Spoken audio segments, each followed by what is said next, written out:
สุปฏิปันโนภะคะวะโตสาวกสังโฆสังฆังนะมามินะโมตัสสะภะคะวะโตอะระหะโตสัมมา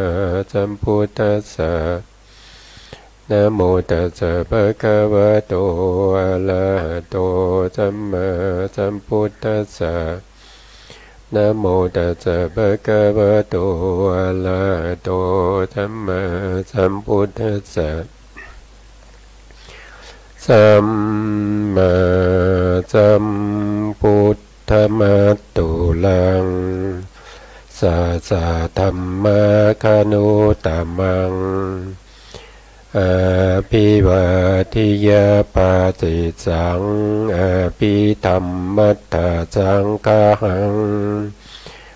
ตถาวุตตาภิธัมมัตถจตุตาปรมัตถโตจิตตังเจตสิกังรูปังนิพพานามิติสัพพทา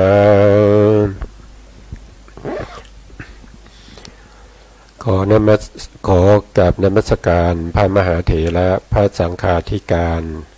พระเถรานุเถระและก็ขอสวัสดีท่านผู้ฟังและผู้ชมทุกท่านนะครับที่ติดตามในรายการพระไตรปิฎกลอยฟ้าในเนื้อหาของพระอภิธรรมนะครับวันนี้เราก็เข้าในหมวดที่สองในเรื่องของรูปนะครับหมวดที่หนึ่งเนี่ยก็จะชื่อว่านะครับรูปสมุดเทศนัยนะครับเป็นการแสดงโดยย่อนะครับหมวดที่สองนี้ก็คือรูปวิภาคนัยนะครับการแสดงรูปโดยพิสดารนะครับซึ่งครั้งนี้ก็เป็นครั้งที่38นะครับ38ในเรื่องของรูปปรมัตถ์นะครับในรูปปรมัตถ์อยู่ในปริเฉดที่6นะครับเป็นอัตถกถาเราเรียกว่าเป็นอภิธรรมมัทธสังฆะนะครับซึ่งเป็นบางท่านอาจจะเรียกว่าเป็นอัตถกถานิ้วก้อยนะครับหรือว่าจะมีมันมีนิดเดียวนะครับแต่เราก็สามารถใช้ในการศึกษาให้เกิดความรู้ความเข้าใจก่อนที่เราจะไปเปิดคัมภีร์อภิธรรมปิฎกนะครับในชั้นจุลเอกนะครับในชั้นจุลเอกตอนนี้เราอยู่ชั้นจุลตรีนะครับในชั้นจุลเอกนี้ก็เราก็จะไปเปิดคัมภีร์นะครับคัมภีร์พระไตรปิฎกนะครับซึ่งเป็นคัมภีร์ที่อยู่ในหมวดของพระอภิธรรมนะครับอยู่ในปิฎกอภิธรรมปิฎกนั่นเองนะครับเป็นคัมภีร์แรกนะครับเป็นคัมภีร์แรกของพระอภิธรรมนะครับตอนนี้เราก็มาดูต่อจากครั้งที่แล้วนะครับมาดูต่อจากครั้งที่แล้วนะครั้งที่แล้วเราได้พูดถึงเรื่องของรูป28นี่นะครับรูป28เนี่ยมีชื่ออยู่ตามสภาวะมีชื่ออยู่8อย่างนะครับมีชื่ออยู่8อย่างนะครับหนึ่งก็คืออเหตุกะนะครับอเหตุกะก็คือเป็นสภาวะธรรมที่ไม่มีเหตุนะครับหรือว่าไม่ได้ประกอบด้วยเหตุนั่นเองนะครับรูปนี้ไม่ใช่สาเหตุกะนะครับสาเหตุกะก็แปลว่าประกอบด้วยเหตุนะครับเหตุก็จะมีอยู่6อย่างนะครับตามที่เราทราบกันแล้วนะครับก็จะมีโลภะเหตุนะครับโทสะเหตุโมหะเหตุนะครับโมหะเหตุแล้วก็จะมีอโลภะเหตุนะครับอโทสะเหตุอโมหะเหตุนะครับถ้าจำแนกโดยความเป็นตามมาติกานะครับติกามาติกาก็จะเป็น3อย่างด้วยกันนะครับก็จะเรียกว่าติกะมาติกาก็จะมี1ก็คืออกุศลเหตุนะครับอกุศลเหตุก็คืออะไรก็คือสภาวธรรมทั้งหลายที่ประกอบด้วยเหตุที่เป็นอกุศลนะครับเช่นโลภะมูลจิตอย่างนี้นะครับอันนี้ก็ประกอบกับอะไรก็ประกอบกับโลภะเหตุนะครับประกอบอยู่โลภะเหตุนะครับแต่ถ้าเป็นมหากุศลอย่างนี้นะครับมหากุศลก็แปลว่านะครับ สภาวธรรมทั้งหลายที่ประกอบด้วยกุศลเหตุนะครับประกอบด้วยกุศลเหตุแต่ถ้าเป็นอย่างเช่นเป็นวิบากเป็นกิริยานะครับจิตนะครับพวกนี้ก็ยังมีเหตุประกอบก็จะเรียกว่าพยากตะเหตุนะครับก็จะมีอยู่3อย่างดังนี้นะครับอันนี้ก็พูดถึงในเรื่องของรูป28เนี่ยชื่อว่าเหตุนะครับเพราะว่าไม่ประกอบด้วยเหตุนะครับที่ชื่อว่าสาเหตุเนี่ยไม่มีนะครับรูปที่ชื่อว่าสาเหตุเนี่ยไม่มีคำว่าสาเนี่ยก็คือแปลว่ามีเหตุนะครับสานี้แปลว่ามีนะครับนะเมื่อเรียงกันและเมื่อมาต่อกันแล้วนะครับสาเหตุตุกะก็แปลว่ารูปที่มีเหตุนะครับไม่มีนะครับรูปที่มีเหตุเนี่ยไม่มีเขาบอกว่าไม่มีนะครับเพราะมันไม่มีจริงๆนะครับรูปไหนที่จะประกอบด้วยเหตุไม่มีนะครับมีแต่รูปที่ไม่ประกอบด้วยเหตุนะครับเพราะว่าเหตุพวกนี้เป็นนามธรรมนะครับเป็นนามธรรมนามธรรมเนี่ยนะครับจะสัมปยุตกับรูปไม่ได้นะครับรูปธรรมกับนามธรรมนี่จะเอามาประกอบกันไม่ได้นะครับรูปกับนามนี้จะต้องเป็นวิปยุตเท่านั้นนะครับก็คือไม่ประกอบกันนะครับไม่ประกอบกันเพราะฉะนั้นจึงรูป28จึงได้ชื่อมา1ชื่อก็คืออเหตุกะนะครับอเหตุกะนะต่อไปชื่อที่2นะครับชื่อที่2ก็คือสัพพัจจยะนะครับสัพพัจจยะสัพพัจจยะก็แปลว่ามีปัจจัยปรุงแต่งนะครับมีปัจจัยสะนี่แปลว่ามีใช่ไหมครับมีปัจจัยปัจจัยญาณนี่ก็คือปัจจัยก็มีปัจจัยปรุงแต่งนะครับรูป28เนี่ยมีปัจจัยปรุงแต่งเราก็ได้พูดไปแล้วในหมวดที่1ที่เรียกว่ารูปสมุจจยะนะครับรูปสมุจจยะนะครับรูปสมุจจยะ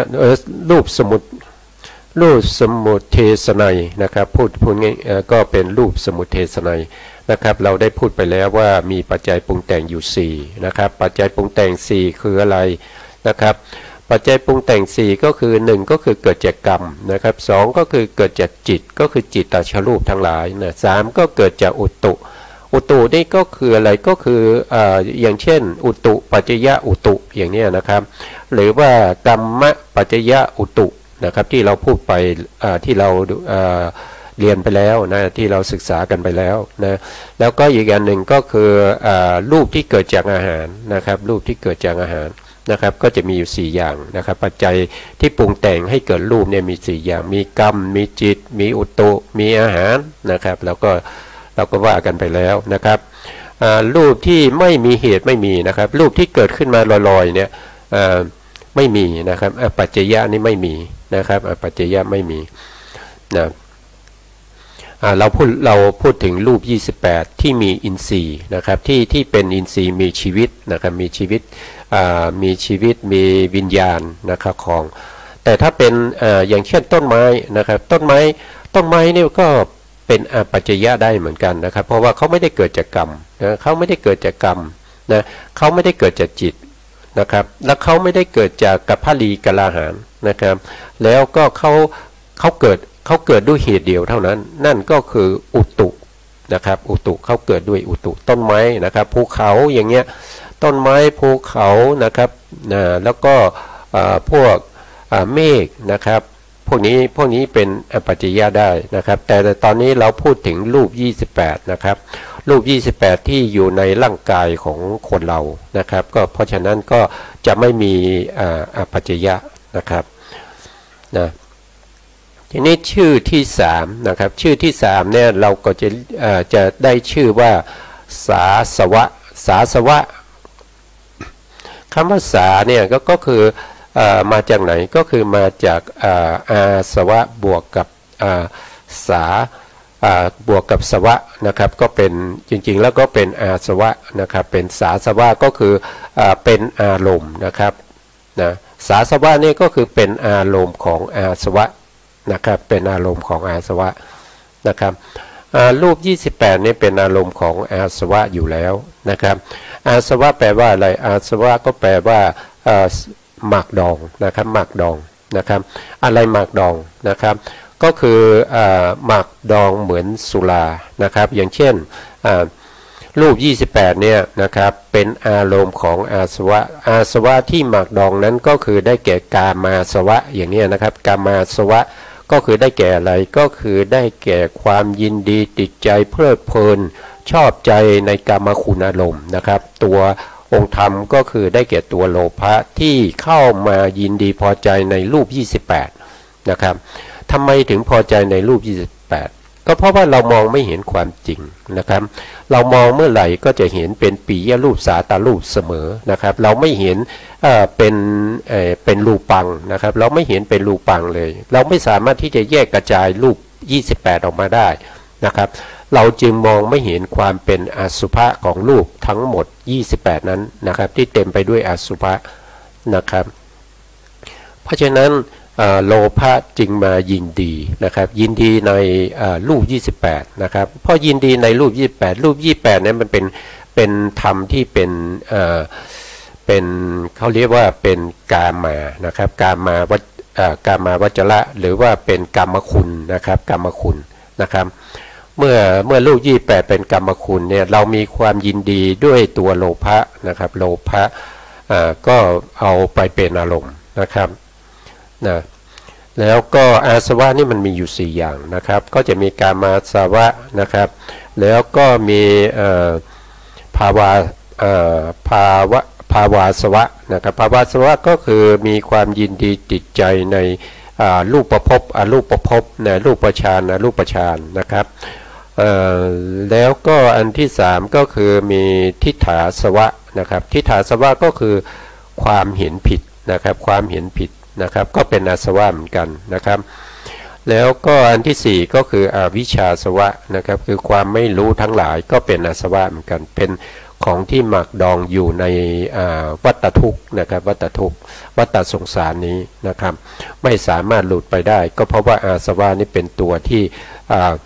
หมักดองเอาไว้นะครับหมักดองไว้ให้ผู้ที่มีอาสวะทั้งหลายนี้เกิดความมึนเมานะครับในสภาวะของการหมักดองของที่เอาสิ่งพวกนี้มาหมักดองนะครับรูปที่ชื่อว่าอานาสวะไม่มีนะครับรูปที่จะไม่เป็นอารมณ์ของอาสวะนี้ไม่มีนะครับไม่มีรูปทั้งหมดเป็นอารมณ์ของอาสวะมีอยู่4อย่างนะครับกามาสวะก็เอารูป28เป็นอารมณ์นะครับแล้วก็ภาวาสวะก็เอารูป28นั้นตามสมควรนะครับเพราะว่าถ้าพูดถึงภาวาสวะเนี่ยเขาจะพูดถึงในเรื่องของรูปฌานรูปฌานนะครับแล้วก็พูดถึงในเรื่องของรูปประพบอรูปประพบก็ตามสมควรแก่รูปนั้นๆนะครับอย่างยกตัวอย่างเช่นนะครับถ้าเราพูดถึงรูปฌานอย่างเงี้ยนะครับก็จะมีความยินดีติดใจอยู่ในปัทวีกสิณอะไรพวกนี้นะครับปัทวีกสิณนะครับโปกสิณเตโชกสิณวายโยกสิณวันนกสิณอีก4นะครับก็คือมีโอทัตตะก็คือสิ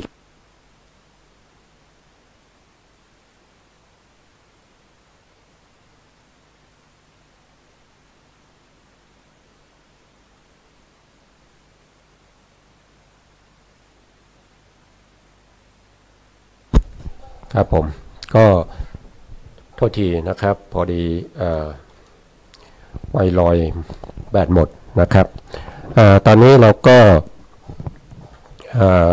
เมื่อกี้พูดถึงเรื่องของอาสวะนะครับอาสวะรูปเป็นอารมณ์ให้แก่อาสวะนะครับอาสวะนะครับรูปที่เป็นอานาสวะนี้ไม่มีนะครับคือรูปที่ไม่เป็นอาสวะไม่มีนะครับมีแต่รูปที่เป็นอาสวะเพราะฉะนั้นจึงได้ชื่อมาว่าสาสวะรูปชื่อว่าสาสวะนะครับแต่ไม่ชื่อว่าอานาสวะนะครับไม่ชื่อว่าอานาสวะนะครับชื่อที่4นะครับชื่อที่4ของรูป28ก็เรียกว่าเป็นสังคตะนะครับสังคตะนะครับสังคตะนะครับรูปที่ไม่ชื่อว่าที่เป็นสังคตะเนี่ยไม่มีรูปที่ชื่อว่าสังคตะไม่มีนะครับสังคตะคืออะไรสังคตะก็คือธรรมที่ถูกเป็นธรรมที่เป็นสังขารนะครับเป็นธรรมที่ ถูกปรุงแต่งด้วยนะครับถูกปรุงแต่งด้วยปัจจัย4นะครับถูกปรุงแต่งด้วยปัจจัย4ที่เราศึกษามานะครับก็จะเป็นปัจจัย4นะครับสังคตาเนี่ยเป็นธรรมที่ถูกปรุงแต่งด้วยปัจจัย4นะครับรูปนี้ถูกปรุงแต่งด้วยปัจจัย4นะครับถ้าเป็นอสังคตาเนี่ยก็คือธรรมที่ไม่ถูกปรุงแต่งนะครับไม่ถูกปรุงแต่งไม่ว่าจะเป็นปัจจัย4หรือว่าเป็นเหตุที่เป็นเกี่ยวกับเรื่องของประธานทั้งหลายเนี่ยนะครับก็จะไม่ถูกปรุงแต่งอย่างเช่นเหตุปัจจโยนะครับลัมมณปัจจโยอธิปติปัจจโยพวกนี้ก็จะไม่สามารถที่จะปรุงแต่งอสังคตาธรรมได้นะครับอสังคตาก็คืออะไรก็คือธรรมที่เป็นนิพพานนะครับแล้วก็ธรรมที่เป็นบัญญัตินะครับก็จะมีอยู่2อย่างนะครับเป็นอสังคตาธรรมนะครับซึ่งสังคตธรรมเนี่ยนะครับก็ถูกปรุงแต่งด้วยปัจจัยอยู่หลายอย่างนะครับแต่ในที่นี้รูป28ที่เราพูดถึงตรงนี้ก็คือเราพูดเฉพาะปัจจัย4นะครับในที่เป็นปัจจัย4เราไม่ได้พูดไปถึงมหาประธานนะครับมหาประธานก็จะมีเหตุปัจจโยนะครับอย่างเช่นเหตุปัจจโยที่เป็นยกตัวอย่างนะครับอย่างเช่นเหตุปัจจโยที่เป็นโลภะนะครับโลภะเหตุนะที่อยู่ในโลภะมูลจิตนะครับอันนั้นก็เป็นเหตุปัจจโยให้เกิดรูปได้เหมือนกันนะครับหรือว่าอารมณ์นะครับหรือว่าอารมณ์นะครับที่เป็นกรรมคุณอารมณ์ทั้งหลายนะครับก็เป็นเหตุเป็นปัจจัยให้เกิดสังคตธรรมให้เกิดรูปได้เหมือนกันนะครับอันนั้นก็จะเป็นรายละเอียดต่อไปที่เราจะได้ไปศึกษาในชั้นที่สูงขึ้นไปต่อจากนั้นนะครับชื่อที่5ของรูป28เนี่ยชื่อว่าโลกียะนะครับโลกียะเพราะว่ารูปเนี้ยนะครับรูป28เนี่ยเขาจัดอยู่ในฝ่ายที่เป็นโลกียธรรมนะครับเป็นโลกียธรรมนะโลกียธรรมในที่นี้นะครับก็จะมีที่เราพูดถึงนะครับก็จะมีโลกิยจิตนะครับมีโลกิยจิต81นะครับมีเจตสิก52ลายรูป28นะครับพวกนี้เป็นโลกิยธรรมนะครับเป็นโลกิยธรรมเพราะฉะนั้นรูป28นี้จึงได้ชื่อมาว่าโลกิยะนะครับชื่อโลกิยะนะครับรูป28ที่จะชื่อโลกุตระไม่มีนะครับไม่มีนะครับเพราะว่าโลกุตระเนี่ยมุ่งหมายเอามรรคจิตและผลจิตนะครับมรรคจิตและผลจิตที่ประกอบกับมรรคมีองค์8นะครับที่ประกอบกับมรรคมีองค์8แล้วก็มีอีกอันหนึ่งที่เป็นโลกุตระนะครับนอกจากมรรค4ผล4แล้วยังมีนิพพานอีก1นะครับเพราะฉะนั้นเป็นโลกุตระนะครับบางครั้งเนี่ยเขาก็จะเรียกว่าโลกุตระธรรม9นะครับก็คือมรรค4ผล4แล้วนิพพาน1เป็นโลกุตระนะครับรูปไม่มีรูปไหนที่เป็นโลกุตระนะครับรูป28นะครับเป็นโลกิยะนะครับเป็นโลกิยธรรมนะครับถ้าว่าโดยเขาว่าไม่มีเพราะอะไรก็เพราะธรรมที่สงเคราะห์เข้าในสังขารและโลกนะครับสังขารและโลกนะครับถ้าว่าโดยสังขารและโลกเนี่ยนะครับโดยในนี้ก็จะมีอยู่3อย่างนะครับมีอยู่3อย่างที่ว่าเป็นสังขารนะครับก็จะมี3อย่างในนี้นะครับ1ก็คือโอกาสสโลกนะครับโอกาสสโลกคืออะไรโอกาสสโลกก็คือจักรวาลทั้งหลายพระอาทิตย์พระจันทร์นะครับแล้วก็โลกของเราอะไรพวกนี้นะครับก็จะเป็นโอกาสสโลกนะครับถ้าเป็นสังขารแล้วโลกสังขารแล้วโลกเนี่ยก็มุ่งหมายการกระทำต่างๆนะครับการกระทำต่างๆนะครับที่เราเรียกว่าสังขาร3นะครับเช่นการกระทำที่เป็นกายสังขารนะครับการกระทำที่เป็นวจีสังขารการกระทำที่เป็นจิตตสังขารนะครับจิตตสังขารคืออะไรจิตตสังขารก็คือการปรุงแต่งนะครับปรุงแต่งจิตหรือว่าการจัดแจงนะครับจัดแจงเรื่องของจิตทั้งหลายนะครับปรุงแต่งทางใจนะครับปรุงแต่งทางใจนะครับ วจีสังขารก็คือได้แก่การพูดจานะครับพูดจานะครับก็เป็นสังขารนะครับแล้วกายสังขารกายสังขารก็คือได้แก่อาสาสะปัสสะสะนะครับก็คือการลมหายใจนั่นเองนะครับลมหายใจก็จัดเป็นสังขารอย่างหนึ่งนะครับเรียกว่ากายสังขารนะครับนะอันนี้ก็สังขาร3นะครับสังขาร3นะครับนะต่อไปนะครับชื่อที่6ของรูป28ก็จะชื่อว่ากามาวจระนะครับกามาวจระนะครับกามาวจระคืออะไรนะครับกามาวจระก็คือ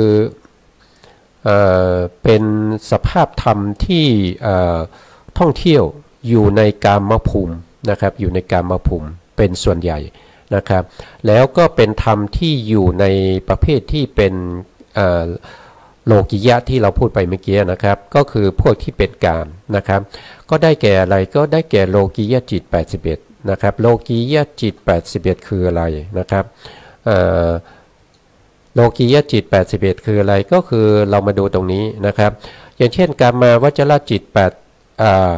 54นะครับอันนี้ก็เป็นกามเหมือนกันนะครับเป็นกามาวจระเหมือนกันนะครับแล้วก็ในเป็นกามนะครับเป็นแล้วก็ยังมีรูปอีกนะครับรูปเดี๋ยวนะครับรูปหารูปมาดูก่อนนะครับรูป28นะครับก็รูป28นี่ก็จะเป็นกามเหมือนกันนะครับรูป28นี่ก็เป็นกามเหมือนกันนะครับรูป28นี่ก็จัดอยู่ในกามธรรมนะครับถ้าเราว่าโดยอารมณ์เนี่ยเขาจะเป็นกามธรรมเป็นกามอารมณ์นะครับนะก็ว่าโดยอารมณ์หรือว่าโดยธรรมก็เป็นกามธรรมนะครับกามธรรมนะครับเพราะฉะนั้นจึงอยู่ในกามจึงได้ชื่อว่ากามนะครับจึงได้ชื่อว่ากามาวจระนะครับกามาวจระนี้เองนะครับที่ชื่อว่ารูปาวจระนี้ไม่มีนะครับรูปาวจระก็คืออะไรก็คือในส่วนที่เป็นมหาคตะนะครับที่เป็นมหาคตะอยู่ในรูปาวจระนะครับก็คือพวกจิตนั่นเองนะครับพวกจิตที่เป็นอะไรเป็นรูปาวจระจิตมีทั้งที่เป็นรูปาวจระกุศลนะครับที่เป็นรูปาวจระวิบากนะครับที่เป็นรูปาวจระกิริยาพวกนี้เป็นจิตหมดนะครับเป็นจิตหมดแต่รูปที่เป็นรูปาวจระนี่ไม่มีนะครับไม่มีนะครับไม่มีนะครับเพราะฉะนั้นจึงได้ชื่อว่าเป็นกามาวจระนะครับแต่ถ้าเป็นรูปล่ะนะครับรูปาวจระนะครับรูปาวจระนะครับอรูปาวจระก็ได้แก่จิตเหมือนกันนะครับอรูปาวจระจิตเนี่ยมีอยู่12นะครับมีอยู่12นะครับ12นั่นก็คือ1ก็คืออรูปาวจระจิต4นะครับอรูปาวจระกุศลจิต4นะครับแล้วก็อรูปาวจระกิริยาวิปากจิต4นะครับแล้วก็อรูปาวจระกิริยา4นะครับรวมกันก็จะเป็น12เป็นจิตหมดเลยนะครับไม่มีรูปนะครับไม่มีรูปเพราะฉะนั้นรูปที่ชื่อว่ารูปาวจระจึงไม่มีนะครับจึงไม่มีนะครับนะทำไมมันจึงมีกามาวจระทำไมไม่มีรูปาวจระและอรูปาวจระนะครับท่านก็บอกว่านะครับเพราะเป็นอารมณ์ของกามตัณหานะครับเป็นอารมณ์ของกามตัณหานะครับท่านมุ่งหมายเอากามตัณหานะครับท่านไม่ได้พูดถึงประเภทที่เป็นภาวะตัณหาวิภาวะตัณหานะครับท่านพูดในส่วนที่เป็นกามตัณหานะครับกามตัณหาเพราะฉะนั้นก็จะมีรูปที่เป็นอารมณ์ของกามตัณหาได้ก็คือรูป28นะครับจึงได้ชื่อมาว่ากามาวจระนะครับกามาวจระนะต่อไปนะครับต่อไปชื่อที่7นะครับก็ชื่อว่าอานาลัมมณะนะครับอานาลัมมณะคำว่าจริงๆแล้วตรงนี้ก็คือมีการเอาบาลีนะครับมาสมาทกันหรือว่าอะไรเนี่ยนะผมก็ไม่ได้ศึกษาบาลีมานะครับก็อารมณ์กับ มีอารมณ์กับอะไรเนี่ยนะครับก็เป็นประเภทที่ไม่ได้ศึกษามาก็ไม่พูดถึงดีกว่านะครับเพราะเดี๋ยวจะสับสนนะครับอานาสวะนะครับกับ อารมณ์นะครับก็มาต่อกันก็ได้เป็นอานาลัมมณะนะครับก็คือสภาวะธรรมที่ไม่รู้อารมณ์นะครับไม่รู้อารมณ์นะครับรูป28นี่เป็นสภาวะที่ไม่รู้อารมณ์นะครับนะชื่อว่าไม่รู้อารมณ์นะครับรูป28นี่เป็นสภาวะธรรมที่ไม่รู้อารมณ์นะครับที่ชื่อว่าสาลัมมณะไม่มีนะครับสาลัมมณะก็คือรู้อารมณ์นะครับรับอารมณ์อยู่เสมออย่างเช่นจิตเจตสิกนะครับนี้จะเป็นสภาวะธรรมที่รับอารมณ์นะครับเพราะไม่สามารถรู้อารมณ์ได้นะครับรูป28นี้ไม่สามารถรู้อารมณ์ได้จึงชื่อว่าเป็นอานาลัมมณะนะครับเป็นสาลัมมณะไม่มีนะครับชื่อที่8ของรูป28นะครับก็จะได้เป็นอัปปหาตัพพะนะครับอัปปหาตัพพะแปลว่าอะไรก็แปลว่าธรรมที่ไม่ควรประหารนะครับเป็นธรรมที่ไม่ควรประหารแล้วทำไมรูป28เป็นธรรมที่ไม่ควรประหารนะครับเพราะรูป28เนี่ยมันไม่ใช่ตัวที่ทำให้เกิดภพชาตินะครับมันเป็นสภาวะที่เป็นรูปธรรมนะครับตัวที่ควรประหารนั่นก็คือตัวที่พาเราเวียนว่ายตายเกิดอยู่ในวัฏสงสารนะครับโดยตัวนั้นเขา